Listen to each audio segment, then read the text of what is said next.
Assalamualaikum warahmatullahi wabarakatuh. Halo semuanya, perkenalkan nama saya Johan Mikal Moula dari kelas M2M20 nomor stambuk 2203125 dalam mata kuliah Manajemen Pajak. Kali ini saya akan memaparkan materi yang berjudul tentang menguasai dan mengaplikasikan konsep-konsep pemeriksaan pajak. Pengertian pemeriksaan pajak. Pemeriksaan pajak adalah kegiatan untuk mencari, mengumpulkan, mengelola data keterangan dan bukti yang dilakukan secara objektif serta profesional berdasarkan standar pemeriksaan untuk menguji kepatuhan kepemenuhan kewajiban perpajakan dan untuk tujuan lain dalam rangka melaksanakan ketentuan peraturan perundang-undangan perpajakan. Jenis pemeriksaan pajak. Yang pertama, pemeriksaan lapangan. Pemeriksaan lapangan adalah pemeriksaan yang dilakukan di tempat tinggal, tempat usaha, atau tempat bekerja wajib pajak serta tempat lain yang dianggap perlu. Yang kedua, pemeriksaan kantor. Pemeriksaan kantor adalah pemeriksaan yang dilakukan di kantor Direktorat Jenderal Pajak dan saat pelaksanaan pemeriksaan kantor.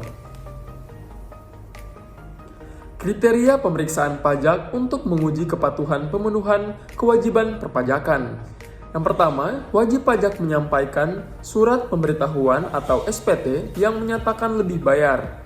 Selain yang mengajukan permohonan pengembalian, pendahuluan kelebihan pembayaran pajak. Yang kedua, wajib pajak menyampaikan SPT yang menyatakan rugi. Yang ketiga, SPT terlambat yaitu melampaui jangka waktu surat teguran yang disampaikan.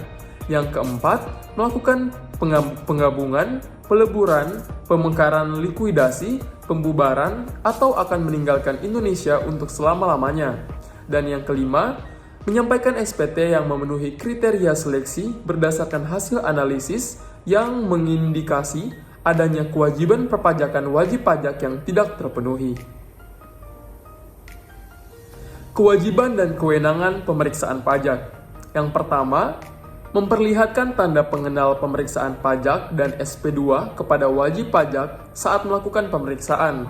Yang kedua, merahasiakan kepada pihak lain yang tidak berhak atas segala sesuatu yang diketahui atau diberitahukan kepadanya oleh wajib pajak saat pemeriksaan.